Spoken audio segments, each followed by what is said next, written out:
তার কঞ্চ ভেঙে গেল। নিধি, নিশা আর সুহারা একে অপরের চোখে পানি জমে ওঠা লুকাতে পারল না। কায়নাত হাত দিয়ে বাবার কবরের মাটি আঁকড়ে ধরে বলল, তুমি আমার জন্য অপেক্ষা করেছিলে বাবা? তোমার কবরের মাটির নিচে থেকেও কি অনুভব করেছিলে তোমার মেয়েটার প্রথম কান্না? জানো বাবা, তোমায় ছাড়া আমার পৃথিবী বড় অচেনা। তোমাকে এক পলক দেখার ভীষণ ইচ্ছে আমার। তুমি কেমন দেখতে? মুহূর্তে পুরো উঠানটা নীরব হয়ে গেল। শুধু বাতাসে আম গাছের পাতা খসখসে করে উঠল, যেন বাবার অশ্রুসিক্ত দীর্ঘশ্বাস ভেসে এলো আকাশ থেকে। কায়নাত চোখের পানি মুছে চোর চেপে তোল। কিছুক্ষণ চুপ থেকে বলল, তোমার সম্পত্তির জন্য যারা তোমায় মেরেছিল তারা কেউ পৃথিবীতে নেই। আল্লাহ বিচার করেছেন তাদের। কি হলো এত কিছু করে? না তারা কিছু পেল আর না তুমি। মাঝে সব কিছু হারালাম আমি। কায়নাত চোখ বুজে দীর্ঘশ্বাস ফেলে কবরের উপরে চুমু খেয়ে ফিসফিস করে বলল, আমার তো মা আছে বাবা এই পৃথিবীতে আমার চোখের সামনে। তবুও জানো আমি তাকে মা বলে ডাকতে পারি না। তোমার বউ আমাকে দু চোখে সহ্য করতে পারে না। তুমি পৃথিবী ছেড়ে যাওয়ার সাথে সেই নিষ্ঠুর পৃথিবীতে এক অভাগীকে রেখে গেছো। তোমরা বড্ড খারাপ। অন্ধকার হয়ে আসছে চারপাশ। নিধি ঠোঁট চেপে কান্না আটকানো শুকনো ঢোক গিলে বলল, কায়না, বাড়ি ফিরতে হবে আমাদের। কায়নাত আটকে রাখা দীর্ঘশ্বাস ফোঁস করে ছেড়ে দিল। লম্বা শ্বাস টেনে শেষবার বাবার কবরে হাত বুলিয়ে বলল, তোমার মেয়ে তোমায় খুব ভালোবাসে বাবা। আমি আবার আসবো তোমার কাছে। মৃত্যুর পর তোমার সাথে আমার আবার দেখা হবে বাবা। আজ আসি। রাত হয়েছে, চারপাশ একদম নীরব। চৌধুরী বাড়ির ছাদে নাজিন এবং অর্ণ বসে আছে। দুজনেই নীরব, দুজনের হাতে সিগারেট। আকাশে তারাগুলো মিটমিট করে হাসছে। অর্ণ মেঝেতে বসেছে আর নাজিন দোলনায়। হঠাৎ নীরবতা ভেঙে নাজিন বলল, তোর কপাল খুব ভালো। জানি। তুই কেন বাধা হয়ে দাঁড়ালি বল? আমার বুকের ভেতরটা কেন ভেঙে গুড়িয়ে দিলি? অর্ণ কিছুক্ষণ চুপচাপ থেকে বলল, আমার পাঁচর দিয়ে তৈরি সে, কি করে তোমায় দিয়ে দিই বলো? আমার পাঁচরে কেন ঠাঁই হলো না? আমি কি ভালোবাসতাম না? চাইলে যে পেতে হবে সেটা কোথায় লেখা আছে নাজনীন ভাই? নাজিন দীর্ঘশ্বাস ফেলল। অনেকক্ষণ পর ঠান্ডা কণ্ঠে বলল, তোকে অনেক কিছু বলে ফেলেছে, মাফ করে দিস। অর্ণ নিশ্চুপ রইল। নাজিন দূর আকাশ পানিয়ে তাকে বলল, মেয়েটার কপাল খারাপ, একটু বেশিই খারাপ। তুই ছাড়া ওর কেউ নেই। তোকে দিয়ে এখন ওর পুরো জীবন। এই পুরো পৃথিবীতে তুই একমাত্র আপন ওর। দেখ, মায়ের চোখের সামনে থেকেও মাকে মা বলে ডাকতে পারে না। মায়ের চোখে চোখ রেখে বলতে পারে না আমি তোমার মেয়ে। এইটুকু জীবনে অনেক কিছু সহ্য করেছে। ওর জায়গায় আমি থাকলে হয়তো এতদিনে বেঁচে থাকার আশাটুকুও হারিয়ে ফেলতাম।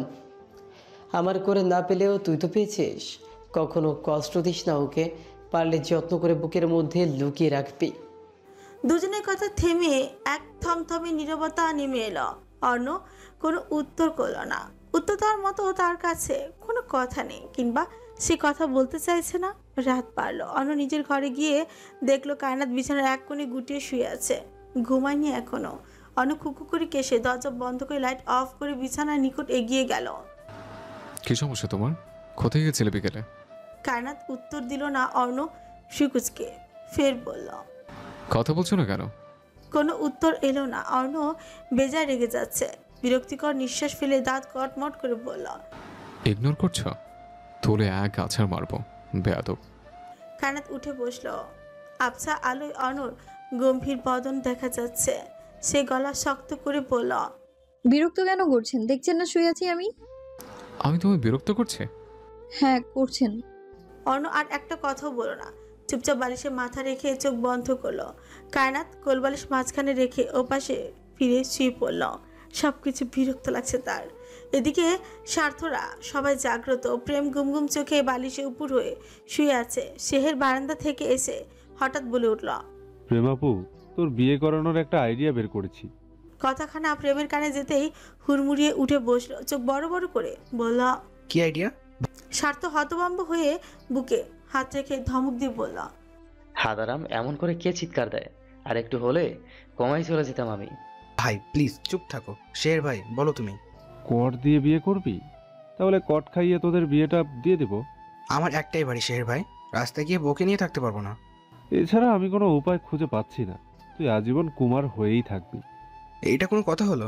যৌবন জীবন শেষের পথে, অথচ আম্মু আব্বুকে দেখো, বিয়ের নামও মুখে আনে না। তোর মা তো তাও বলেছিল মেয়ে দেখতে যাবে। আমার মা তো সে কথাও বলে না। গণ্ডমূর্খের দল, তোদের কপালে বিয়ে নেই। প্রেম জোরপূর্বক হাসলো। ফোন কেটে একটা পিকচার স্বার্থর সামনে ধরে বলল, তোমার বউটা তো আমার বোনই হয় স্বার্থ ভাই। একবার যদি এই পিকটা আমি দেখিয়ে দেই, তাহলে কি তুমি বিয়ে করতে পারবে?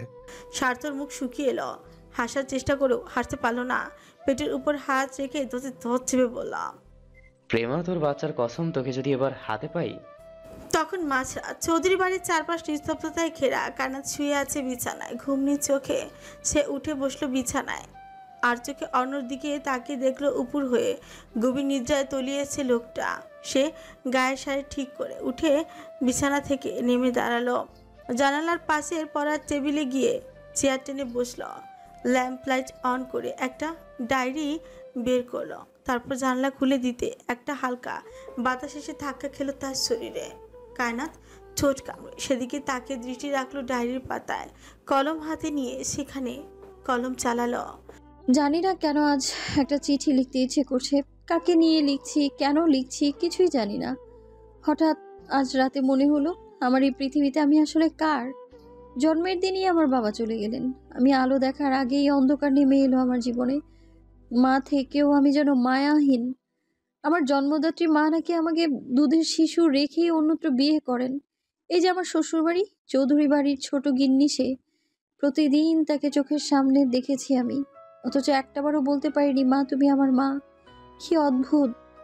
মা জানেনই না আমি তারই রক্ত মাংসের টুকরো।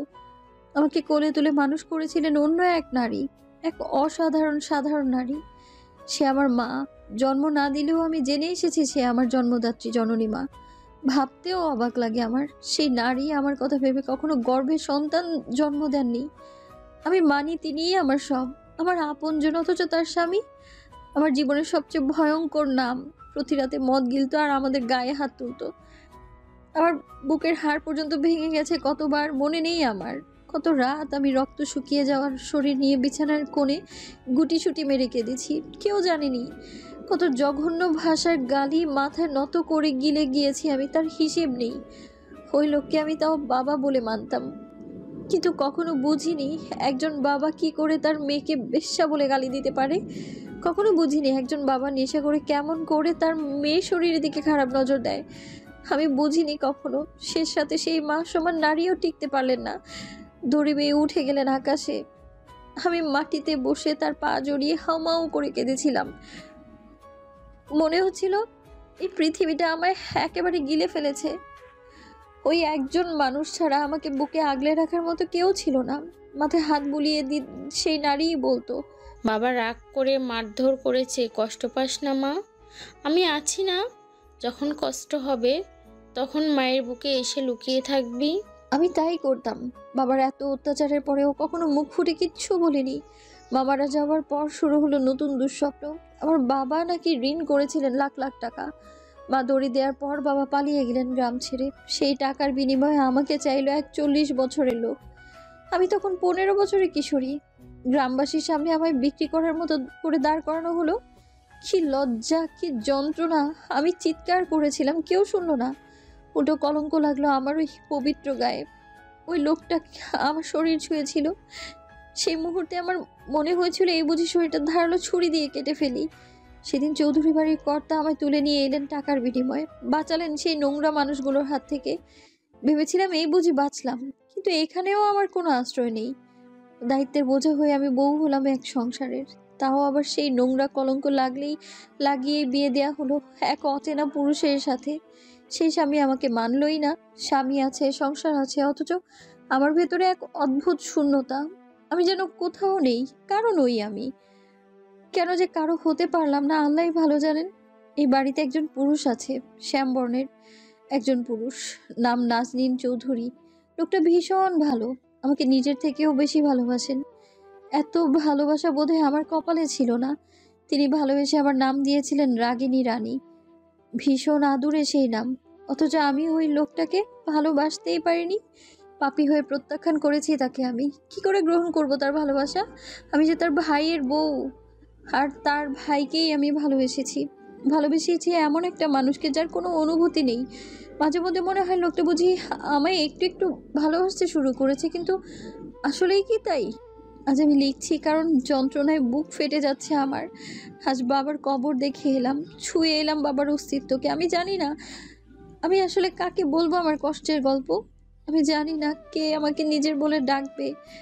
আজ বুকের ভেতরটা ঝড়ের মতো সব ভেঙে গুড়িয়ে দিচ্ছে, যন্ত্রণায় গলা কাটা মুরগির মতো ছটফট করছে। এত যন্ত্রণা সইব কেমন করে আমি আর এই মরণ যন্ত্রণা সহ্য করতে পারছি না। কি করলে মুক্তি মিলবে আমার এই যন্ত্রণা থেকে? গলায় দড়ি দিয়ে ঝুলে যাব, পুকুরে ঝাঁপ দেবো, নাকি বিষ খেয়ে চিরদিনের জন্য চোখ বন্ধ করবো আমি? আত্মহত্যা মহাপাপ না হলে আমি বোধহয় গলায় দড়ি দিয়ে ঝুলে থাকতাম, যেমনটা মা করেছিল।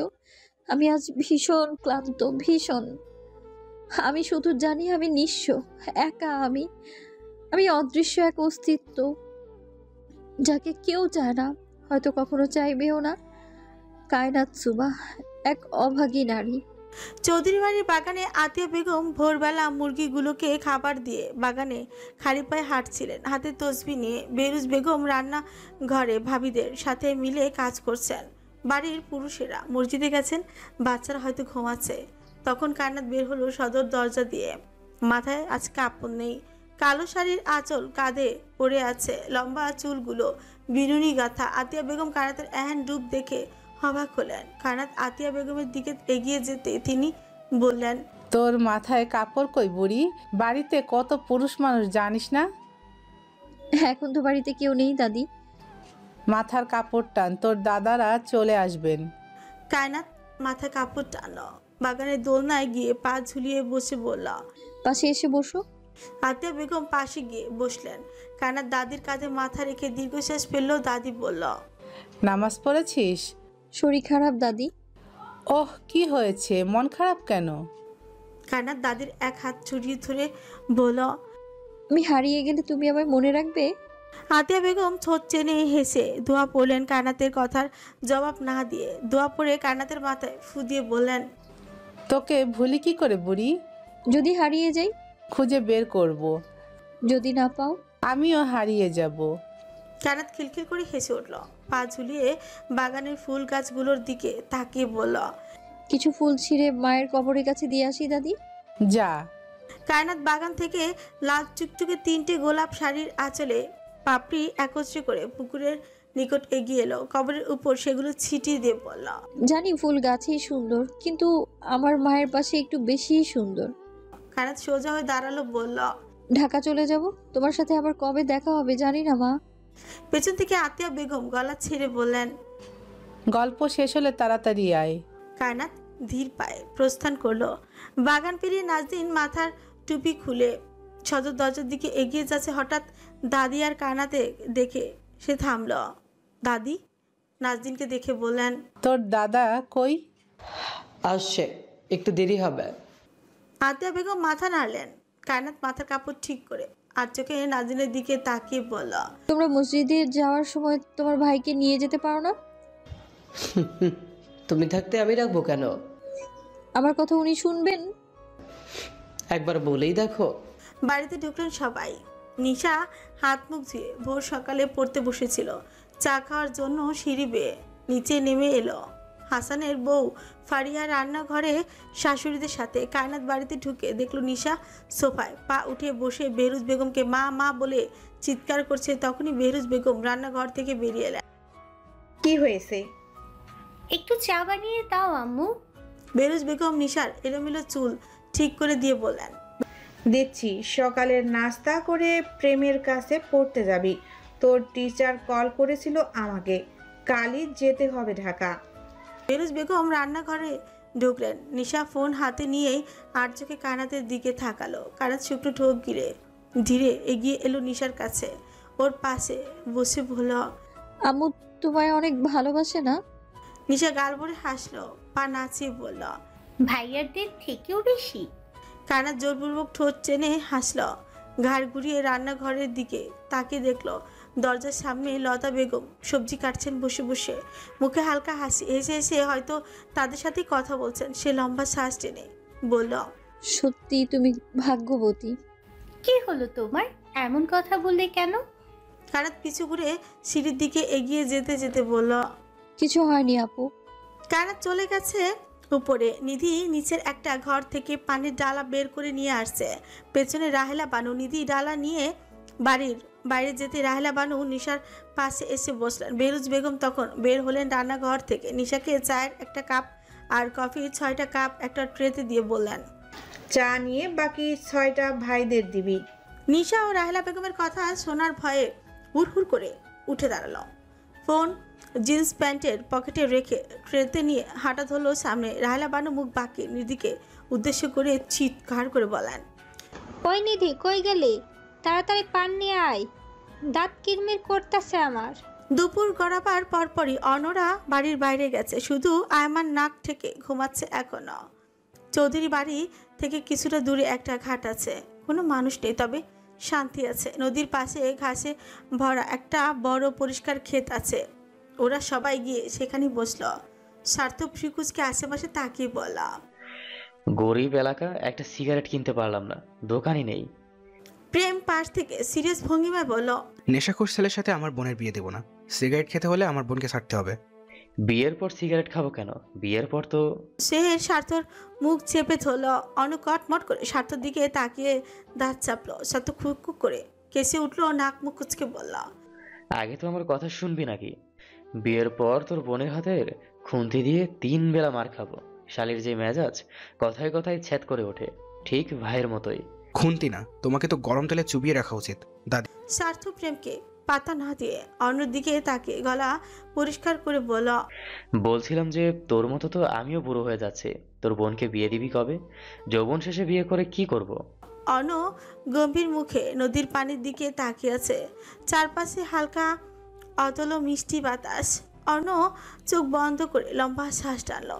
পকেট থেকে ফোন বের করে বলল, নিশার বিয়ে দেরি আছে, পড়াশোনা শেষ করুক। আমি কি ওকে পড়াবো না? বিয়ের পর মেয়েদের সংসারের মধ্যে দিয়ে গিয়ে পড়াশোনা হয় না। তোর বউ কি পড়ছে না? ওর কথা ভেবেই নিশার কথা বলেছে। স্বার্থ মুখ কালো করে অন্যদিকে ফিরল। বাচ্চা মেয়ের প্রেমে পড়ে বড্ড বিপদ হয়েছে। সেদিন বিকেল কাটলো কোনো রকম। কাল ঢাকা ব্যাক করবে বলে একটু গ্রাম ঘুরে দেখার জন্য বের হয়েছিল তারা। সন্ধ্যার নামাজের পর সবাই যখন বাড়িতে ব্যস্ত, প্রেম চুপি সারে দাদার ঘরের দিকে গেল।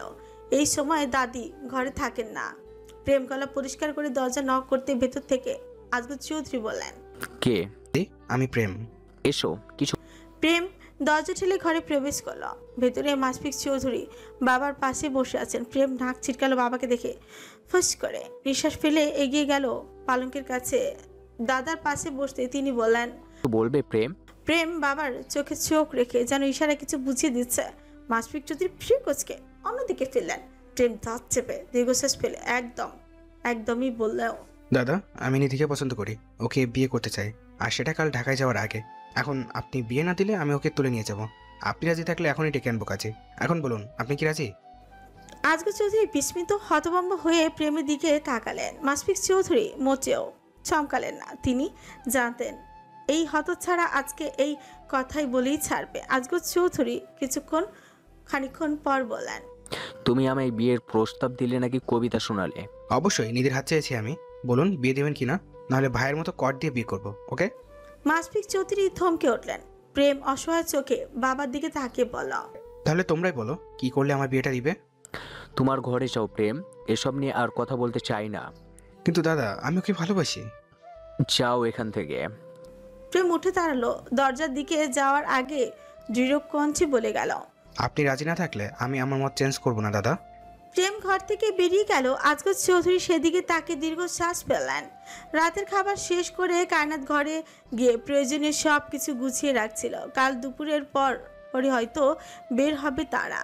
সে নিজের সব কিছু গুছিয়ে রেখে ওয়াশরুমে গিয়ে গোসল সেরে এলো। আজ ভীষণ গরম পড়েছে। বারান্দায় ভেজা কাপড় মেলে দিয়ে ঘরে এসে দেখলো অর্ণ গায়ের শার্ট খুলে ফ্যানের নিচে বসে আছে মাথা ঝুঁকিয়ে। সে একবারই কিছু জিজ্ঞেস করলো না। কালকে অর্ণের করা ব্যবহারের জন্য সে ভীষণ কষ্ট পেয়েছে। দুনিয়ার সব মানুষ কষ্ট দিয়েই জীবন শেষ করে দিল তার। ঘরে এসে ড্রেসিং টেবিলের সামনে আসতে চমকে উঠল। এক গুচ্ছ সাদা গোলাপের মাঝে 3টে লাল গোলাপ। বিস্মিত চোখে সেদিকে তাকিয়ে ফট করে অন্যদিকে তাকালো। অর্ণব ফ্রিকুজকে তার দিকেই তাকিয়েছিল। কায়নাত ঘাড় ঘুরাতেই বলল, আমার পকেটে এত টাকা পয়সা নেই, যা ছিল সেটা দিয়েই নিয়ে এসছি। দয়া করে মুখ ফুলিয়ে রাখবেন না। কায়নাত মুখ বাঁকিয়ে মাথার তাওয়াল খুলে চুল মুছতে শুরু করলো। সেই গোলাপগুলো ছুঁয়েও দেখলো না। অন্য চোখ ছোট ছোট করে কায়নাতের কাহিনী দেখলো। কায়নাত আয়না নিজের ক্লান্ত মুখশ্রী দেখে দীর্ঘশ্বাস ফেলল। ভেজা চুলের ফোঁটা গড়িয়ে পড়ছিল গলার কাছে, ব্লাউজ ভিজে দাগ হয়ে গেছে। অন্য চুপচাপ বিছানায় বসে তাকিয়েছিল তার দিকে। কায়নাত অনুভব করছিল সেই দৃষ্টি, কিন্তু মুখ তুলল না একবারও। ঠোঁট চেপে নিজের অভিমান গোপন করার চেষ্টা করছিল। হঠাৎ পেছন থেকে এক ভারী নিঃশ্বাস তার কানের কাছে এসে লাগলো। চমকে ওঠার আগে শক্ত দুটো হাত তাকে আঁকড়ে ধরলো পেছন থেকে। কায়নাত জমে গেল। ভেজা চুলের ফাঁক গলে অর্ণর গরম নিঃশ্বাস গলায় লেগে থাকলো। বুকের ভেতর তার ধপধপানি বেড়ে গেল। কায়নাতের একটুখানি বাহু অর্ণের সুঠাম দেহের মাঝে আবদ্ধ। দুজনের মুখে একটু শব্দও নেই। কায়নাতের চোখ ভরে এলো পানিতে। আয়নায় নিজেকে দেখলো পেছন থেকে। অর্ণের মুখ তার কাঁধের উপরই হেলান দিয়ে, চোখ বন্ধ করা, কোনো শব্দ নেই, শুধু ফ্যানের ঘূর্ণি আর দুজনের নিঃশ্বাসে তৈরি নীরব এক সুর ভাসছিল। ধীরে ধীরে কায়নাত চোখ বুঝল। বুকের গভীরতর অভিমানটা যেন এক মুহূর্তে গলে গেল। হাতে তোয়ালেটা পড়ে গেল মেঝেতে। সে আর নড়ল না, আর না অর্ণকে নিজে থেকে ছাড়ালো। প্রথমে কান্না নিঃশব্দে হলো। কায়নাত এবার হঠাৎ হুহু করে কেঁদে উঠল। বুকের ভেতর এত ভার অনুভব হয়তো এর আগে কখনো হয়নি। কান্নায় কাঁপতে কাঁপতে হঠাৎই পিছু ঘুরে দাঁড়ালো সে। এক মুহূর্ত না ভেবে অর্ণের খালি বুকের ভেতর মুখ গুজে দিল। অর্ণ হতভম্ব হয়ে ওকে জড়িয়ে ধরল আরও কাছে। কায়নাত বুকের ভেতর চেপে রাখা সমস্ত যন্ত্রণা, অপমান আর একাকিত্ব ঢেলে সেই কান্নার ভেতরই ঢেলে দিল। কান্না ভেজা কঞ্চে কোনো রকম শব্দে আওড়ালো, আপনারা সবাই খারাপ, আমাকে কেউ মানুষই মনে করেন না। অর্ণ শুষ্ক ঠোঁট ভিজিয়ে জোরপূর্বক বলল। এত রাগ কোথায় থাকে আপনার? কায়নাত মাথা উঁচিয়ে অর্ণর দিকে তাকালো। অর্ণ ঘাড় নিচু করতেই দেখলো কান্নায় চোখের পানি নাকের পানি এক করে ফেলেছে। অর্ণ কায়নাতকে নিজের থেকে ছাড়িয়ে চোখের পানি মুছে দিয়ে বলল, পরপুরুষের প্রতি আরেকবার দরদ দেখালে কবর খুঁড়ে পুঁতে রাখবো তোমার ইডিয়েট।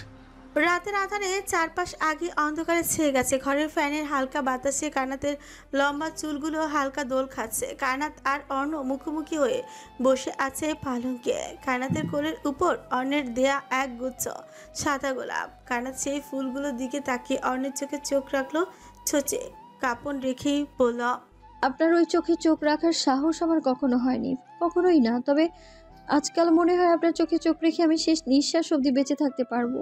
কায়নাত হাসল, ঠোঁটে মুচকি হাসি রেখে শ্বাস টেনে পড়ল, আমি বোধহয় আপনাকে ভালোবাসি। কেমন করে যেন আপনার মতো একজন পাষাণ লোককে ভালোবেসে ফেললাম আমি। বিশেষ করুন, আপনাকে আমি ভালোবাসতে চাইনি। আমি চাইনি আমার জীবনে আপনার মতো একজন গম্ভীর মানুষ আসুক। তবুও আপনি এলেন, এসে আমার এই দুঃখে ভরা জীবনকে দুঃখের সাগরে ভাসিয়ে দিলেন। আপনার অবহেলায় এই বুকের ভেতরটা আগুনে পুড়ে সেই কবেই ছাই হয়ে গেছে। আমি আমার মতো বেহায়া নারী এই দুনিয়ায় আর একটাও দেখিনি জানেন। যদি বেহাই না হতাম তাহলে কি বারে বারে আপনার কাছে ছুটে আসতাম? কায়নাত চোখের পানি মুছে শাড়ির আঁচল আঙুলে পেঁচিয়ে ধরে। খানিকক্ষণ পর চুপ থেকে মাথা নিচু করে বলল, সুখ আদৌ কাকে বলে সেটাও আমি জানি না। আপনি জানেন, আমি সত্যি কখনো এইটুকু জীবনে সুখ পাইনি। আপনাকে ভালোবেসেও তো পেলাম না। আমি কি এতটাই ফেলনা? আপনার স্ত্রী হওয়ার যোগ্যতা বুঝি আমার নেই? কায়নাতের গলা কেঁপে উঠল। ঠোঁট কামড়ে অশ্রু চেপে রাখতে গিয়ে আরো ভেঙে পড়ল সে। কখনো কখনো মনে হয় আমি শুধু আপনার ঘরের একজন অতিথি, যাকে আপনি মেনে নিয়েছেন প্রথার খাতিরে। স্বামী স্ত্রীর বন্ধন আছে একই ঠিকই, কিন্তু তার ভেতরে কোনো মায়া নেই। কোথায় সেই অধিকার, সেই নিশ্চিন্ত আশ্রয়?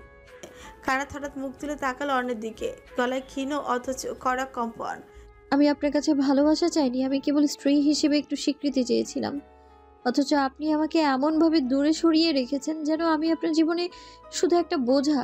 জানেন, আমি কতবার রাতে বালিশ ভিজিয়েছি, কেঁদেছি, শুধু এই আশায় হয়তো আপনি আমায় একদিন চোখের ভাষা বুঝবেন আমার।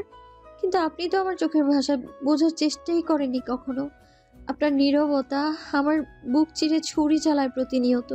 সে শাড়ির আঁচল শক্ত করে মুঠোয় চেপে ধরে বলল, আমি হয়তো ভাগ্যহারা, আমি হয়তো সেই অভাগী নারী যাকে সুখ কোনোদিনও খুঁজেই পাইনি, কিন্তু তবুও আপনাকে ভালোবাসি আমি। সে এটা তো অপরাধ করিনি কোনো, বলুন? অপরাধটা করেছেন আপনি, আমার ভালোবাসাকে অবহেলা করে, আমার অস্তিত্বকে অস্বীকার করে। কানাতের চোখে তখন জল ভরা কুয়াশা, কণ্ঠে হাহাকার নিয়ে বলল, যদি কখনো আমার অভিমান ছুঁয়ে যায় আপনাকে, মনে রাখবেন এই বুকের গভীরে আপনার জন্য যে ভালোবাসা আছে সেটা কখনোই নিভবে না। আমি আপনার কাছে কিছুই চাইবো না, শুধু চাই আপনি একবার অন্তত আমার দিকে তাকিয়ে বলুন, কায়নাত তুমি আমার। গলাটা একদম নীরবতায় মিয়ে গেল। কায়নাত ছলছল চোখে অর্ণের দিকে তাকিয়ে রইল কিছু শুনবার আশায়। হঠাৎ অর্ণ নীরবতা ভেঙে বলল, আমার বয়স জানো কত? কখনো তো তোমার সাথে ভালো করে কথাই বলেনি, আর না ভালোবাসার মতো কিছু করেছে, তবুও কেন ভালোবাসো? অর্ণ কায়নাতের চোখে চোখ রাখতে কায়নাত বলে, বয়স দেখে বুঝি ভালোবাসা হয়? আপনি তো আমার স্বামী, আপনার পাঁজর দিয়ে সৃষ্টিকর্তা আমায় বানিয়েছেন। পবিত্র এক বন্ধন আছে আমাদের মধ্যে, কবুল বলার সাথে সাথেই আপনি আমার হয়ে গেছেন। ভালোবাসা তো সৃষ্টিকর্তা দেয়া এক উপহার, আমি আপনাকে পেয়েছি সেই উপহার হিসেবেই। ভালোবাসা কি কখনো শর্তে বাঁধা থাকে? আপনি তো আমার ভাগ্যে লেখা স্বামী, আমার অস্তিত্বে মিশে আছেন। এই পুরো জগতে খুঁজে দেখুন, এই কায়না সুভার মতো কে আপনাকে ভালোবাসে? কায়নাত আর একটু এগিয়ে যায় অর্ণের নিকট, অর্ণের বুকের বাঁ পাশে হাত রেখে বলে, আপনার বুকে হাত রেখে বলতে পারবো, আমার মতো করে কেউ আপনাকে ভালোবাসবে না, কেউ না। অর্ণ কায়নাতের চোখে চোখ রেখে বেশ কিছুক্ষণ তাকিয়ে থাকলো। অনেক কিছু বলার আছে, তবু মুখ ফুটে কিছু বলতে পারছে না সে। কায়নাত যেন বুঝলো সেটা। সে হাত ছড়িয়ে ধীর কণ্ঠে বলল, আপনাকে একটু জড়িয়ে ধরি। অর্ণের অনুমতি নেবার প্রয়োজন বোধ করলো না সে। অর্ণের শরীর ঘেঁষে বসে শক্ত করে অর্ণের গলা জড়িয়ে ধরলো। অর্ণ চোখ বন্ধ করে দীর্ঘশ্বাস ফেলল। মেয়েটা পোপাচ্ছে কান্নায়, চোখের পানি বেয়ে অর্ণের খালি কাঁধ ভিজে যাচ্ছে। অর্ণ শুষ্ক ঠোঁট ভিজে কান্নাতের পিঠে হাত রেখে শক্ত করে জড়িয়ে ধরলো। কান্নাতের ভেজা চুলে আলতো চুমু এঁকে বলল, ভালোবাসা তো জোর করে হয় না মেয়ে। ভালোবাসা কখন হয় জানো? যখন আমি তোমাকে বুঝবো, আমার চোখের ভাষা বুঝবো, তোমার না বলে দুঃখগুলো বুঝে যাব, তখন তো অনুভব করবো তুমি আমি ভালোবাসি। সে থামলো একটু পর, তারপর ধীর স্বরে বলল, ভালোবাসা তো আসলে দুই রকম, এক হলো হৃদয়ের টান, আরেকটা দেহের টান। যদি আমি হৃদয় থেকে তোমাকে অনুভবই না করি, তবে দেহ দখল করে কি হবে? দেহের কাছে গেলে কি ভালোবাসা জন্মায়? নাকি হৃদয় থেকে তোমার জন্য নারী ছেড়ে টান অনুভব করলে সেটা সত্যি হয়? শুধু স্ত্রী হওয়া মানেই তো ভালোবাসা পাওয়া নয়। আমি তোমাকে স্ত্রী হিসেবে স্বীকৃতি দিয়েছি, এটা সত্যি, কিন্তু ভালোবাসা সেটা হয় না জোর করে, হয় না নিয়মে, হয় না সমাজের বাঁধনে। ভালোবাসা হয় হৃদয়ের টানে। অর্ণ কায়নাতের ভেজা চুলে হাত রেখে বলল, তুমি বলছো এ জগতে তোমার মতো করে কেউ আমাকে ভালোবাসবে না? কিন্তু আমি যদি হৃদয় থেকেই তোমাকে না বুঝি, তাহলে তোমার বুকে সে ভালোবাসা কি যথেষ্ট হবে আমাদের দুজনের জন্য? ভেবে দেখো। আমার তো একটু ভালোবাসা চাই, পুরো দুনিয়া উল্টে যাক তবু আমার আপনাকে চাই, আপনার একটু ভালোবাসা চাই আমার। ঘরটা তখনও নিস্তব্ধ। কায়নাত অর্ণের বুকে মুখ গুজে কেঁদেই চলল। অর্ণ শক্ত করে তাকে আগলে রাখলো, কিন্তু মুখে ভালোবাসি শব্দটা আর এলো না। তার নীরবতা আবারও কায়নাতের বুক ভরিয়ে দিল এক অদৃশ্য যন্ত্রণায়। তবু সে নীরবতার ভেতর কায়নাত খুঁজে নিল নিজের অস্তিত্বের স্বীকৃতি। অর্ণর গলা জড়িয়ে ধরে কাঁদতে কাঁদতে কখন যে ঘুমিয়ে গেছে সে নিজেও জানে না। কায়নাতের ভারী নিঃশ্বাস ঘরটা আরও ভারী হয়ে উঠল। অর্ণ এখনও শক্ত করে জড়িয়ে ধরে রেখেছে তার কিশোরী বউকে। চোখে ঘুম নেই, মনে শান্তি নেই, সব কিছু অশান্ত। অর্ণ ঘরে জানলার দিকে তাকিয়ে কি যেন ভাবছিল সময় নিয়ে। কিছুক্ষণ পর বুকের উপর লেপটে থাকা কায়নাতকে সাবধানে বালিশে শুয়ে দিল। মুখের সামনে চলে আসা চুলগুলো কানের কাছে গুজে দিয়ে চোখ তুলে কায়নাতের মুখের দিকে তাকালো। কেঁদে কুটে চোখে মুখ লাল বানিয়ে ফেলেছে। ঘুমের মধ্যেও হিচকি তুলছে। অন্য নিঃশব্দে কিশোরী বইয়ের চোখের দু পাতায় নরম অদূর ছোঁয়ালো। পাশের বালিশে শুয়ে কায়নাতের ছোট্ট দেহটা বুকের সাথে চেপে ধরে তার কানের কাছে মুখ নিয়ে ফিসফিসিয়ে বলল, যেদিন আমার চোখের ভাষা পড়তে পারবেন, সেদিন চোখে পানি নিয়েও ঠোঁটে দারুণ হাসি রেখে বলবেন, এ জীবনের সব সুখ আমার হয়েছে। পৃথিবীর সব থেকে সুখী মানুষ অর্ণ চৌধুরীর লাল বউ কায়নাত সুভা। গ্রীষ্মের ভোর মানেই হালকা রোদ ওঠাবার আগের স্নিগ্ধ সময়। পূর্ব আকাশে টুকটুকে কমলা আভা ছড়িয়ে পড়েছে। রাতের কুয়াশা নেই, তবে বাতাসে আছে হালকা উষ্ণতার আভাস। গ্রামের গাছপালা তখনও ভিজে আছে শিশিরের আমস্কুঞ্জে। কোকিলের ডাক ভেসে আসছে মিষ্টি সুরে। ঘাসের ডগা শিশিরের বিন্দু রোদ পড়ার আগে ঝিলমিল করছে। উঠানে সকালের কাজ শুরু করেছে গৃহবধূরা। মাড়ির হাঁড়িতে দুধ গরম হচ্ছে, কারো কারো হাতে ঝাঁটা আইনা ছাড়ছে। দূরে মাঠে চলা হাল চাষদের শব্দ শোনা যাচ্ছে। গ্রীষ্মের ভোরে বাতাসটা ভারী হয় না, থাকে একদম হালকা ও মোলায়েম। মনে হয় যেন রাতে দম বন্ধ করা গরম ঠেলে দিয়ে একটু নিঃশ্বাস ফেলার সুযোগ এনে দেয় এই ভোর। তবে চৌধুরী বাড়ির ক্ষেত্রে সকালটা হয় একদম ভিন্ন। আজ ভোর সকাল থেকে প্রস্তুতি চলছে। সবাই আজ ঢাকা চলে যাবেন। সকালবেলা নাস্তা খেতে নিচে এসেছে সবাই। ডাইনিং টেবিলে সারি হয়ে বসেছে প্রেম। খাবার খেতে খেতে একবার দাদার দিকে তাকালো। আজগর চৌধুরী শান্ত হয়ে এক মনে খাবার খাচ্ছেন। খাবার টেবিলে একটা কথা নেই কারো মুখে। কায়নাত অর্ণর প্লেটে খাবার তুলে দিল মাত্র। অর্ণ চোখ তুলে একবার তাকালো কায়নাতের দিকে, ফের শিকুচকে বলল, তুমি খাচ্ছ না কেন? সবাই অন্যদিকে তাকালো। কায়নাত কিছু বলার আগে আতিয়া বেগম বললেন, অনেকবার বলেছি শুনলো না। আমি দাদির সাথে খাবো, আপনি খান। অর্ণ কিছু বলতে গিয়ে বললো না, চুপচাপ খাওয়ায় মনোযোগ দিল। খাওয়া শেষ হতে হতে সকাল 11টা ছাড়িয়েছে। বাড়ির সকলেই ব্যস্ত। আতিয়া বেগম কায়নাতকে নিজের ঘরে ডেকেছেন। কিছুক্ষণ পর আতিয়া বেগমের ঘরে ঢুকলো কায়নাত। ঘরের বাতাসে আগরবাতির হালকা গন্ধ ভেসে আসছে। খাটে বসে আতিয়া বেগম কিছু কাপড় গোছাচ্ছিলেন। কায়নাতকে দেখেই বললেন, আয় বুড়ি, এসে বস এখানে। কায়নাত বিছানায় কোনায় গিয়ে বসলো। আতিয়া বেগম কিছুক্ষণ তার দিকে তাকিয়ে রইলেন, যেন অনেক কথা গুছিয়ে নিচ্ছেন। কায়নাত মাথার আঁচল ফেলে দিয়ে চুলগুলো ভালো করে খোপা করে বলল, তোমার ঘরে অনেক গরম দাদি, ফ্যানের পাওয়ারটা একটু বাড়িয়ে দাও না। আতিয়া বেগম ফ্যানের পাওয়ার বাড়িয়ে দিয়ে কায়নাতের কাছে এসে বসলেন। বললেন, তুই আমার নাতবউ, এই বাড়ির গিন্নি, কিন্তু শুধু নামে গিন্নি হলে তো হয় না। সংসার টিকিয়ে রাখতে গেলে স্বামীকে নিয়ে বাঁচতে হয়, স্বামীকে আঁকড়ে ধরতে হয়। অন্য একটু গম্ভীর, একটু কম কথা বলে, তাতে কি হয়েছে? স্বামীর মন টানতে হলে স্ত্রীকেই চেষ্টা করতে হয়। কায়নাত ফ্যাল করে তাকিয়ে দাদির কথা শুনছিল। আতিয়া বেগম এবার কণ্ঠ নরম করলেন, শোন, আজকে তোকে কিছু কথা বলি। সংসারের আসল মায়া বাঁধন হয় সন্তান দিয়ে। ঘরে একটা বাচ্চা এলে সব কিছু বদলে যায়, স্বামী স্ত্রীর দূরত্বও কমে যায়। তোদেরও এখন চেষ্টা করা উচিত। ওষুধ টষুধ কিছু খাবি না, সৃষ্টিকর্তার দেওয়া দানকে ফিরিয়ে দেয়া পাপ। বাচ্চা এলে দেখবি অন্য তোর থেকে দূরে থাকতে পারবে না। কায়নাত অবাক চোখে তাকালো আতিয়া বেগমের দিকে, কণ্ঠে দ্বিধা নিয়ে বলল, কিন্তু দাদি, ওনার সাথে আমার এখনো তেমন সম্পর্ক হয়নি। মানে আমি চেষ্টা করেছিলাম, ভালো না বাসলে কাছে আসবেন উনি, বলো। আতিয়া বেগম মৃদু হেসে তার হাতের উপর হাত রাখলেন। পাগলি মেয়ে, পুরুষ মানুষ ভালোবাসার কথা মুখে বলে না সবসময়, কিন্তু সংসার গড়তে গেলে স্ত্রীকেই সাহস করে এগোতে হয়। কায়নাতের বুকটা ভেতরেটা ঢক করে উঠল।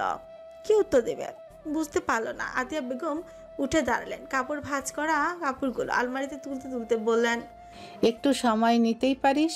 তোর বয়স কম, পড়াশোনা করছিস, কিন্তু অন্যর বয়স হচ্ছে। এভাবে ল্যাটা মাছের মতো পড়ে না থেকে স্বামীর কাছে যাওয়ার চেষ্টা করবি। পুরুষ মানুষ হয়ে নিজেকে বেশি দিন ধরে রাখতে পারবে না। তোমার নাতির সমস্যা আছে, আমি কাছে গেলেই বোধহয় শরীর চুলকায় তার। আতিয়া বেগম মুচকি হাসলেন। কায়নাত বিছানা থেকে নেমে ঘরের বাইরে এলো। ড্রয়িং রুমে প্রেম দাদার পা জড়িয়ে ধরে কি যেন ফিসফিস করছে। পাশে আদাল, আয়মান আর স্বার্থরা বসে কাহিনী দেখছে। কায়নাত নিঃশ্বাস ফেলে সিঁড়ি বেয়ে উপরে উঠে এলো। অর্ণর ঘরের দরজা ঠেলে ভেতরে ঢুকে গিয়ে দেখলো অর্ণব ফোনে ব্যস্ত। সোফায় বসে ঠোঁটে সিগারেট জ্বালিয়ে ধোঁয়া ছাড়ছে। সে নাক ছিটকে ঘরে ঢুকে দরজা চাপিয়ে অর্ণর লাগেজ বের করলো। সেটা বিছানার উপর রেখে আলমারি থেকে একে একে সব জামা কাপড় নামিয়ে বিছানায় রাখলো। অর্ণ আর চোখে একবার তাকালো তার দিকে, ফের দৃষ্টি ফোনে রেখে চোখ বন্ধ করে দর চাপলো। খানিকক্ষণ আগে আননোন নাম্বার থেকে একটা মেসেজ এসেছে। মেসেজটায় লেখা ছিল, আমার ভাই নারীর শরীরের ঘ্রাণ নিয়ে কিংবা সিরে খাক, এতে তোমার সমস্যা কোথায় অর্ণ চৌধুরী? আমার ভাই বছর খানিক ধরে জেলের মধ্যে পচে মরছে, আর তুমি কচি বউ নিয়ে ফুর্তি করছো। আমি বেরেস কোহার্ডিয়ান, কসম করে বলছি তোমার বউয়ের শরীর যদি ছিঁড়ে না খেয়েছি তাহলে দুনিয়া ধ্বংস করে ফেলবো। শুধু সময়ের অপেক্ষা। ভালো থেকো। অর্ণ কপালে আঙুল চাপলো, হাতে সিগারেট ফুরিয়ে গেছে।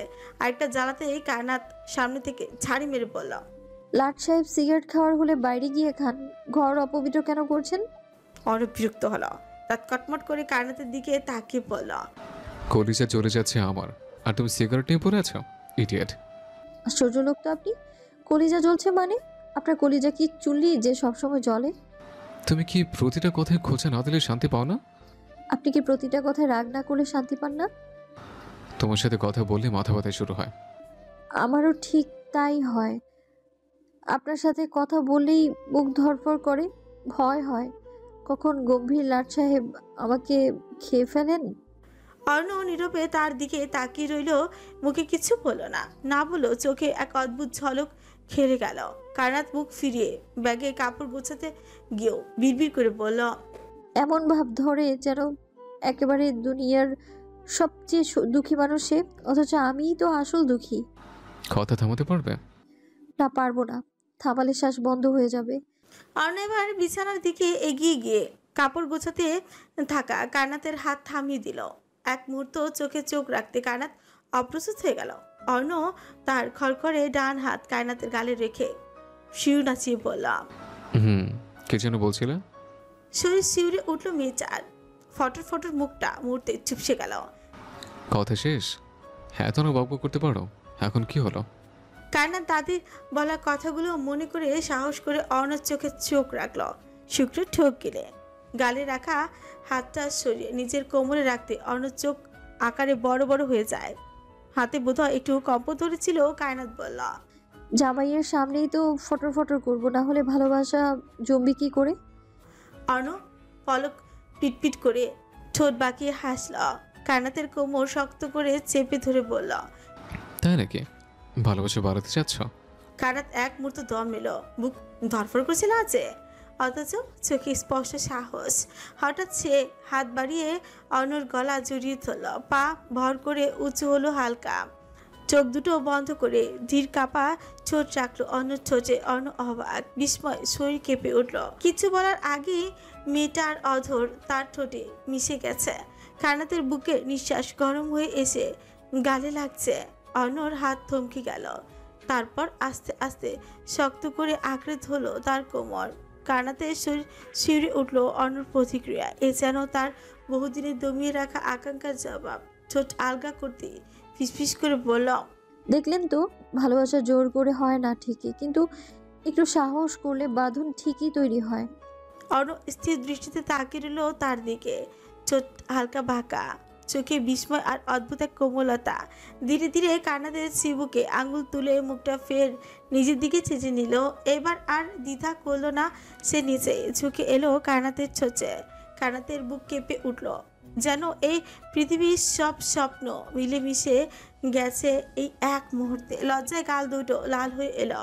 অর্ণ খানিকক্ষণ পর মুখ উঠিয়ে কায়নাতের চোখে চোখ রাখতে কায়নাত লজ্জায় অর্ণর বুকে আশ্রে পড়লো। ঘন ঘন শ্বাসে শরীর গরম হয়ে এলো। অর্ণ কায়নাতের মাথায় হাত রাখলো, চুলে হাত বুলিয়ে বলল, শান্ত হও, কিছু হয়নি। তখনই বাইরে থেকে হই হুল্লোড়ের শব্দ ভেসে এলো। অর্ণ ফ্রিকুচকে দরজার দিকে একবার তাকিয়ে জোর করে কায়নাতকে নিজের থেকে ছাড়লো। ছোট কামড়ে বলল, এত লজ্জা কই রাখেন? লাচে রাঙার সন্ধ্যাপতি। কায়নাত অর্ণর দিকে তাকালো, লাজুক কণ্ঠে বলল, সন্ধ্যাবতী? অর্ণ ছোটের কোণে হালকা হাসি, তবে কায়নাতের দৃষ্টিতে সেই হাসিটুকু ধরা দিল না। অর্ণ পিছু ঘুরে হাঁটা ধরলো দরজার দিকে। কায়নাতও পিছু নিল তার। ড্রয়িং রুমে চেঁচামেচি হচ্ছে। প্রেম নিধির এক হাত শক্ত করে ধরে পেঁচিয়ে রেখেছে এক প্রকার। কায়নাত বিস্ময়ে চোখে সেই দৃষ্টি দেখে আশেপাশে তাকালো। কাজে এসেছেন বাড়িতে আজগর চৌধুরী সহ সবাই উপস্থিত। সেখানে নিধি মুখ কালো করে প্রেমের পাশে বসে আছে। ওরা নিচে নামতে বেরুজ বেগম রেখা বেগমকে উদ্দেশ্য করে বললেন, ও যখন চাইছে নিধিকে বিয়ে করবে তাহলে আমার কোনো আপত্তি নেই ভাবি, কিন্তু আপনাদের যদি কোনো সমস্যা থাকে বলতে পারেন। সমস্যা? কিসের সমস্যা মা? আমি একজন বড় ডাক্তার, ভালো চরিত্রবান ছেলে, দেখতেও সুন্দর, বিয়ে হলে আমাদের বাচ্চা কাচ্চা সুন্দর হবে, তাহলে সমস্যা কোথায়? বেহরুজ বেগম চোখ রাঙালেন, দাঁত কটমট করে বললেন, বেহেয়া ছেলে, চুপ থাকো। কথায় কি বলতে হয় জানো না? নিধি লজ্জায় শাড়ির আঁচল মুখে চাপলো। রেখা বেগম থমথমে মুখে বললেন, নিঃসন্দেহে প্রেম ভালো ছেলে এবং নিধির জন্য ওর মতো ছেলে আর একটা পাবো নাকি সন্দেহ। আমি চাই আমার মেয়েটা ভালো থাকুক। নিধি যদি রাজি থাকে তাহলে আমার কোনো আপত্তি নেই। নাজিন এবং হাসানও মত দিল। শেষে কাজী বিয়ে পড়ানোর সময় যখন নিধিকে কবুল বলতে বললেন, নিধি তখন একটা শব্দ উচ্চারণ করল না। প্রেম ফিকুচকে রাগে নাক ফুলিয়ে নিধির হাতে চিমটি কাটলো। নিধির চোখ রাঙিয়ে প্রেমের দিকে তাকাতেই সে বলল, রঙ্গিলা, কবুল বলে ফেলো। বাচ্চা কাচ্চাকে স্কুলে পাঠাতে বড্ড লেট হয়ে যাচ্ছে। নিধি সময় নিয়ে কবুল বলল। তারপর প্রেমকে বলতে বললে সেকেন্ডের মধ্যেই কবুল বলে ফেলল। সবাই আলহামদুলিল্লাহ পড়তে প্রেম সোফা ছেড়ে উঠে দাঁড়ালো, বলল, তাহলে আমরা বিদায় নিয়ে চলে যাই এখন? আমার বউকে তো আমার বাড়ি নিয়ে যেতে হবে নাকি? রাত হয়ে গেলে সমস্যা না? বিয়ের প্রথম দিন বলে কথা। কায়নাত দেবরের এহেন লাগাম ছাড়া কথা শুনে লজ্জায় অর্ণের পেছনে মুখ লোগাল। বাড়ির প্রত্যেকে হতবাক। স্বার্থ মুখ গম্ভীর করে কাণ্ড কাহিনী দেখছে। তার কাঁপিত্তি জ্বলে যাচ্ছে। প্রেমের বিয়ে তার আগে হয়েছে বলে। আজগর চৌধুরী হঠাৎ প্রেমের হাতের মুঠো থেকে নিধির হাত ছাড়িয়ে বলেন, বিয়ে দিয়েছি বলে শ্বশুর বাড়িও পাঠাবো এ কথা কখন বলেছি? মানে বিয়ে করেছি আর বউকে কাছে রাখবো না? সময় হলে রাখবে, এখনো এ বাড়িতেই থাকবে। এটা অন্যায় দাদা। বিয়ে করে লাভ হলো কি তাহলে? যদি বই সাথে না থাকে, আমার বউকে আমাকে ফিরিয়ে দাও, আমি চলে যাই। চুপ করো। সংসার চালাতে গেলে প্রথমেই ধৈর্য শিখতে হয়। বিয়ে যখন হয়েছে তখন সে একদিন না একদিন তোমার ঘরেই যাবে। ওর পরীক্ষাটা শেষ হোক, তারপর উঠিয়ে নিও। পড়াশোনা তো আমার বাড়িতে থেকেও করতে পারবে দাদা। নিধি এখন আমার স্ত্রী, আমার অধিকার আছে ওর ওপর। ওকে আমি আমার ঘরে নিয়ে যাব, এটাই স্বাভাবিক। তুমি বেশি হাইপার হচ্ছ, মাত্র কয়েকদিনের ব্যাপার। সবাই শুধু নিধির কথা ভাবে, আমার কথা কেউ ভাবে না। আমি কি মানুষ না? আমি কি বিয়ে করলাম শুধু লোক দেখানোর জন্য? অর্ণ কুকু করে কেসে উঠলো ছোট ভাইয়ের উত্তেজনা দেখে। যেখানে সে দুইবার বিয়ে করে কিচ্ছু করতে পারছে না, সেখানে প্রেম বিয়ের কয়েক মিনিটেই পাগল হয়ে গেছে। আজকে চৌধুরী কড়া চোখে তাকিয়ে বলেন, বিয়ে করলেই হয় না। বিয়ে মানে দায়িত্ব, সম্মান। মেয়ের পরিবারকেও সম্মান দিতে হয়। আজ থেকে নিধি এই বাড়ির বউ। তোমার খেয়াল খুশি অনুযায়ী তাকে নিয়ে যাওয়া যাবে না। তুমি বিয়ে করতে চেয়েছো, আমি দিয়েছি। পরীক্ষা যতদিন না শেষ হবে ততদিন এবারে ও যাবে না। আমি যদি আমার বউকে না নিতে পারি তাহলে এই বিয়ে করলাম কেন? আতিয়া বেগম এবার গলা কাঁপিয়ে বললেন, ও বউকে নিয়ে যেতে চাইছে, কিন্তু বউয়ের মুখে তো আমি রাজি রাজি ভাব দেখছি না। আগে নিধির সাথে কথা বলুক। সবাই নিধির দিকে তাকালো। নিধি মুখ নিচু করে আঁচল মুখে চাপা দিল। প্রেম অধৈর্য হয়ে তার হাত টেনে বলল, বল নিধি, তুই আমার সাথে যাবি, চল এখনই যাই। নিধি হাত ছাড়িয়ে নরম স্বরে বলল, এখন আর ডাক্তার বাবু, আমার সময় চাই। কি তুই যেতে চাইছিস না? দাদা ঠিক বলেছেন, সময় হলে যাব। এই মেয়েরাও সাদা দাদার দলে গিয়ে মিশে যায়। বিয়ে করা বউকে নাকি নিয়ে যেতে পারবো না, এটা কোনো কথা হলো? সব কিছু শান্ত হয়ে এসেছে। স্বার্থরা রেডি হচ্ছে নিজেদের ঘরে। প্রেম রেগে আছে এখনো ফায়ার শেয়ার। হঠাৎ স্বার্থ আয়নার সামনে দাঁড়িয়ে চুল ঠিক করতে করতে বলল, প্রেম আপা ভেবেছিল আজ বাসর হবে আমার এই রাতে, কিন্তু পোড়া কপাল, বাসর কেন, বউটাও জুটলো না কপালে। আমার তো বউ আছে, তোমার তো তাও নেই। শরম করে না আবার দাঁত বের করে হাসো? শোন প্রেমা, আমার বউ না থাকলে হবু বউ আমার আশেপাশেই থাকে সব সময়, কিন্তু তুই দেখ, তুই তোর বউকে রেখে এখন কোন দেশে পাড়ি দিচ্ছিস। প্রেম মনের দুঃখে আহাজারি শুরু করলো। বিয়ে হলো কিন্তু কই বউ হলো না। এই দুঃখ কি সইতে পারবে সে? এত কষ্ট করে সবাইকে রাজি করিয়ে বিয়েটা করলো, আর শেষে বুড়ো দাদা এসে সব ফেস্তেই দিল। দুপুর গড়িয়ে বিকেল হয়েছে। আকাশে নাম না জানা পাখিগুলো উড়ে বেড়াচ্ছে। কানাতরা সবাই জিনিসপত্র নিয়ে বাড়ির বাইরে বেরিয়ে এসেছে। বাড়ির বাইরে সবাই হাজির। একে একে জিনিস গাড়িতে উঠানো হলো। সবাই বিদায় নিতে ব্যস্ত হলো। আতিয়া বেগম অনের বাহুতে হাত বুলিয়ে বললেন, ভাই, বিয়ে যখন হয়েছে তখন আজীবন বউকে সঙ্গী করে রাখতে হবে। অনেক তো হলো, এবার না হয় সম্পর্কটা একটু স্বাভাবিক করার চেষ্টা করো। অর্ণ জবাব দিল না। চোখ ঘুরিয়ে বোরকা পরা কায়নাতের দিকে তাকালো। আতিয়া বেগম কায়নাতের মাথায় হাত বুলিয়ে বললেন, ভালো থাকিস বুড়ি, দোয়া করি আল্লাহ তোকে সুখে রাখুক।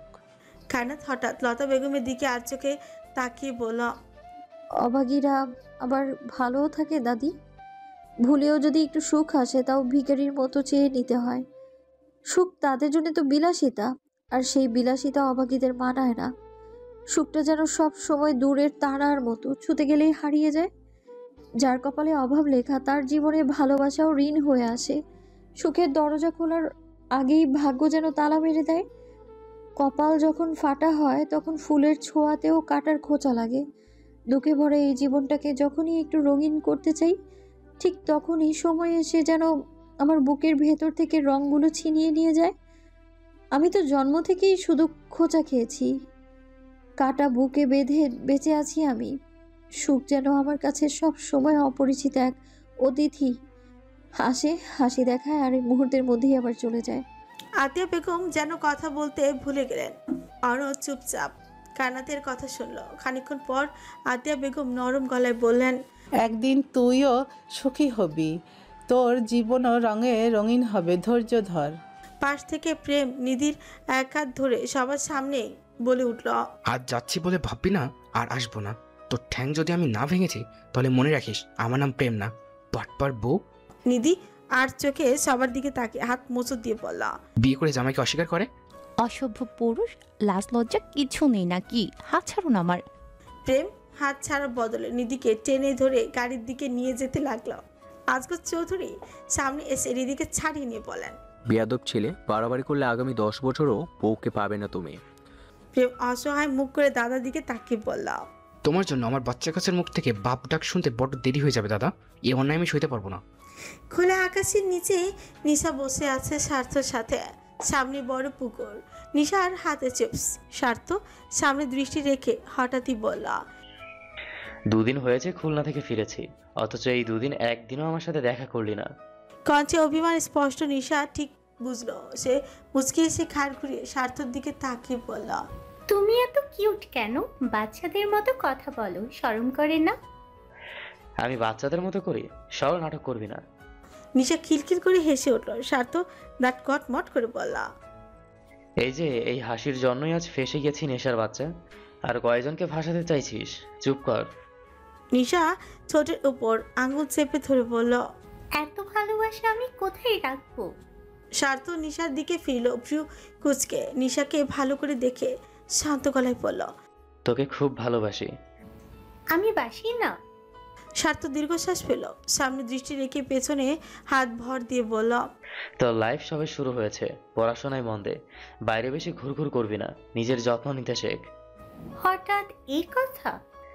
আমার তো ছুটি শেষ হয়ে আসছে, আর কদিন থাকবো, সব ফেলে আবার যেতে হবে দূর দেশে।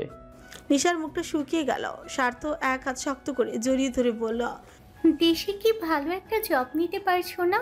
কানাডা চলে গেলে তুমি আবার ব্যস্ত হয়ে যাবে, আমার ভালো লাগে না। স্বার্থ মুচকি এসে নিশার মাথায় হাত রেখে বলল, ফিউচার বলতে একটা জিনিস আছে সোনা, তোর আমার, আমাদের সন্তান এবং আমার পরিবারের জন্য হলেও আমাকে যেতে হবে। তোমার তো পারিবারিক কোনো সমস্যা নেই, তোমার বাবার নিজের ব্যবসা আছে, আর তুমি যে টাকা ইনকাম করবে সে টাকা দিয়ে আমাদের সংসার চলে যাবে। পাগল মেয়ে, আমি চাই না আমার বউ কিংবা বাচ্চা কখনো অভাবের মুখ দেখুক। নিশার চোখের পাতা ভিজে এলো। ছোট কামড়ে কান্না আটকাবার চেষ্টা করলো। স্বার্থ ঠিক বুঝলো তার পাখির কষ্ট। সে লম্বা শ্বাস টেনে বলল, পড়াশোনা করতে থাক সোনা, সময় হলে তোকেও নিয়ে যাব আমার সাথে। আমি তো মা বাবাকে ছেড়ে দূর দেশে যেতে চাই না, তুমি দেশেই কিছু করার চেষ্টা করো। পাকনামি বন্ধ কর, সময় হোক, পরেরটা পরে দেখব। নিশা স্বার্থর কাঁধে মাথা রেখে বললাম, যদি মা বেঁচে থাকতো তাহলে কি আমার জীবন এমন হতো বলো? তবুও দেখো, আমার কোনো কিছুর অভাব নেই। আমার মা আছে, বাবা আছে, বোন আছে, আর 4 জন বড় ভাই আছে, যারা নিজের জীবনের থেকেও বেশি আমাদের 2 বোনকে ভালোবাসে। কখনো পরিবারের অভাব বুঝিনি, মনেই হয় না আমি তাদের আপন বোন কিংবা মেয়ে না। নিশা শুকনো ঢোক গিলে আবার বলল, প্রেম ভাইয়া সেদিন বুকে জড়িয়ে ধরে ভীষণ কেঁদেছিল জানো। হাত কেটে গিয়েছিল বলে নিজে বকাঝকা করে জড়িয়ে ধরে মাথায় হাত বুলিয়ে বলেছিল, ভয় পেয়ে দিছিলি তো, কতবার নিষেধ করেছি ছুরি দিয়ে আকাম করবি না, হাত কেটে ফেললে, এখন তো কষ্ট তোর নয় আমার হবে।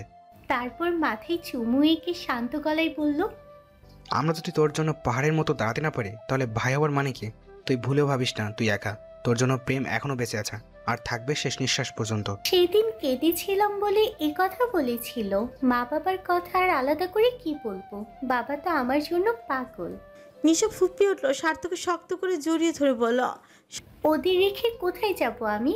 আমি তোমাকেও ভীষণ ভালোবাসি, কিন্তু চাই না কারোর থেকে দূরে থাকতে। সার্থ বাকরুদ্ধ হয়ে বসে রইল, কারোর মুখে কোনো শব্দ নেই। আশেপাশে হাজার মানুষের আনাগোনা, সূর্যরা পশ্চিম আকাশে হেলে পড়েছে। আকাশ জুড়ে লালচে আভা ছড়িয়ে চারপাশে গড়ে তুলছে সোনালি রঙের ক্যানভাস।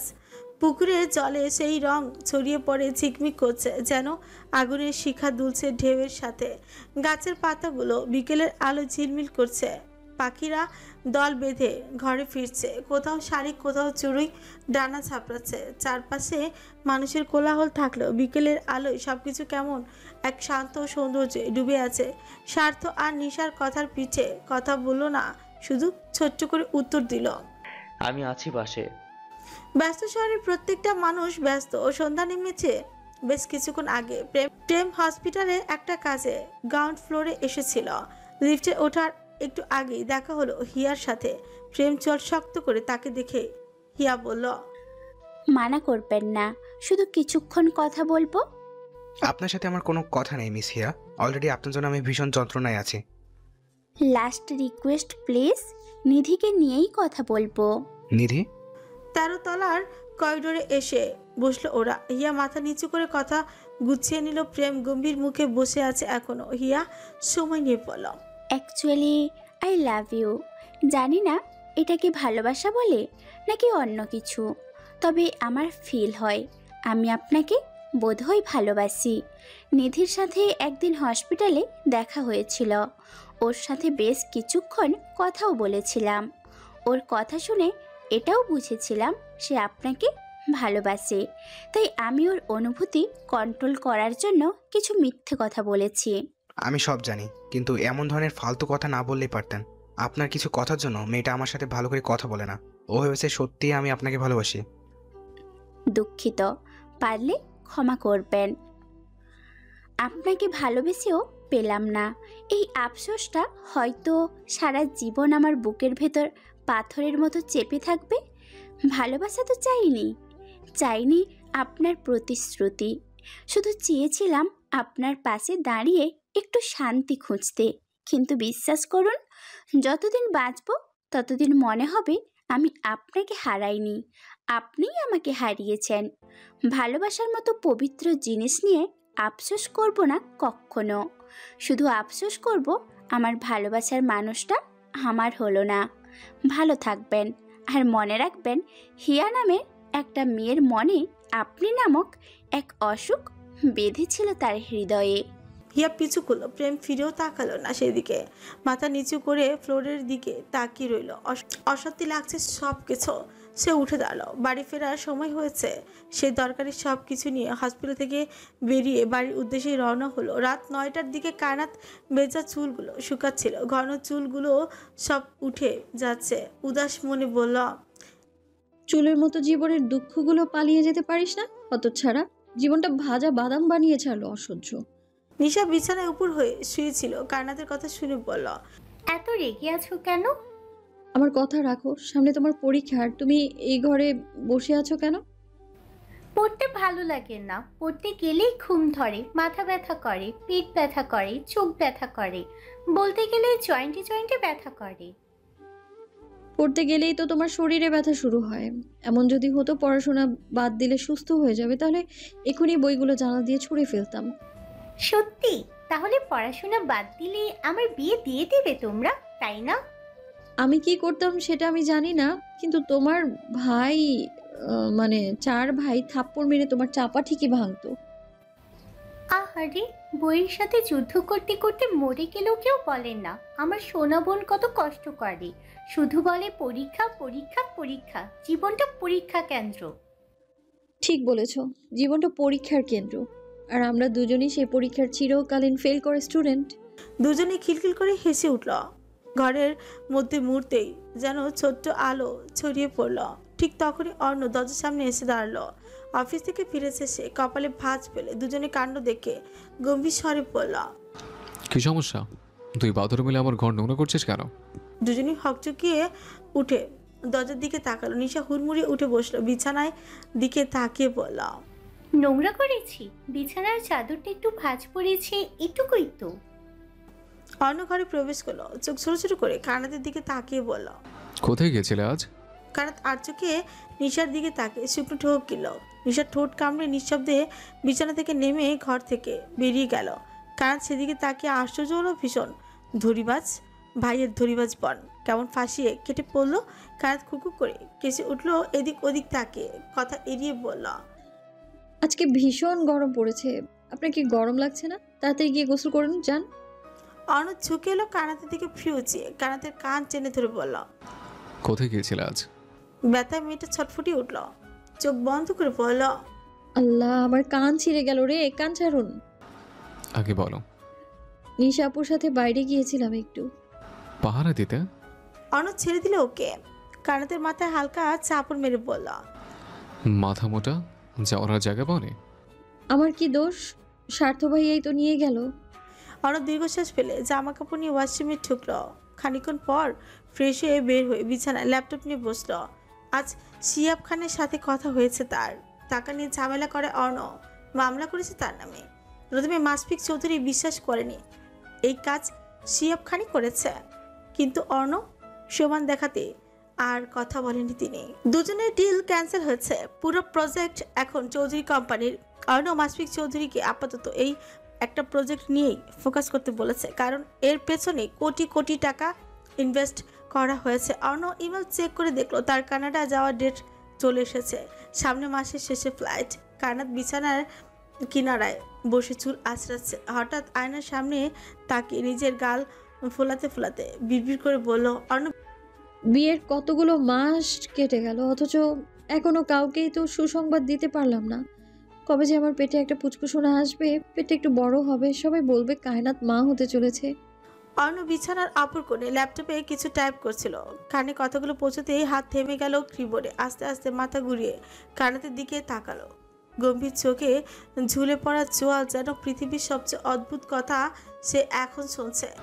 তোমার বয়স কত ইডিয়েট? এখনই বাচ্চা নিতে চাইছো তুমি? আমার বয়স 17, আর আগের যুগে এই বয়সে মানুষ বাচ্চা নিত, বছর বছর বাচ্চা হতো। আমি কেন পারবো না? অর্ণ কপালের ভাঁজ গভীর করে তাকিয়ে রইল। তারপর ঠান্ডা কণ্ঠে বলল, শুনুন, আমি আপনাকে বাচ্চা পালার দায়িত্ব নিতে বলিনি। আগে নিজের বাচ্চা সুলভ অভ্যাসগুলো বদলান। আমাকে আপনার বাচ্চা মনে হয়? একদম বাচ্চা, তাই তো এখনই বাচ্চা চাইছেন। আমি কিন্তু আর কখনোই কথা বলবো না আপনার সাথে। অর্ণ ঠোঁট বাঁকিয়ে হেসে আবারও ল্যাপটপ খুলে কাজ করতে শুরু করলো। শান্তিতে কিছুক্ষণ কাজ করার জন্য এর চেয়ে ভালো গিফট আর কি হতে পারে? কানাত নাক মুখ কুচকে চুলগুলো বেনি গেথে ঘর থেকে বেরিয়ে গেল। খুলনায় চৌধুরী বাড়িতে খাওয়া দাওয়া শেষ হয়েছে মাত্র। আজগর চৌধুরী নিধিকে নিয়ে ড্রয়িং রুমে বসেছেন। আজগর চৌধুরী বলেন, তুই যা বলেছিলি তেমনটাই হয়েছে, কিন্তু আমার মনে হয় তোদের একসাথে থাকা দরকার।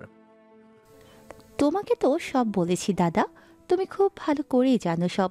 পরীক্ষা শুধু একটা বাহানা ছিল, এর থেকে বেশি কিছু নয়। মান অভিমান সব সম্পর্কের হয়।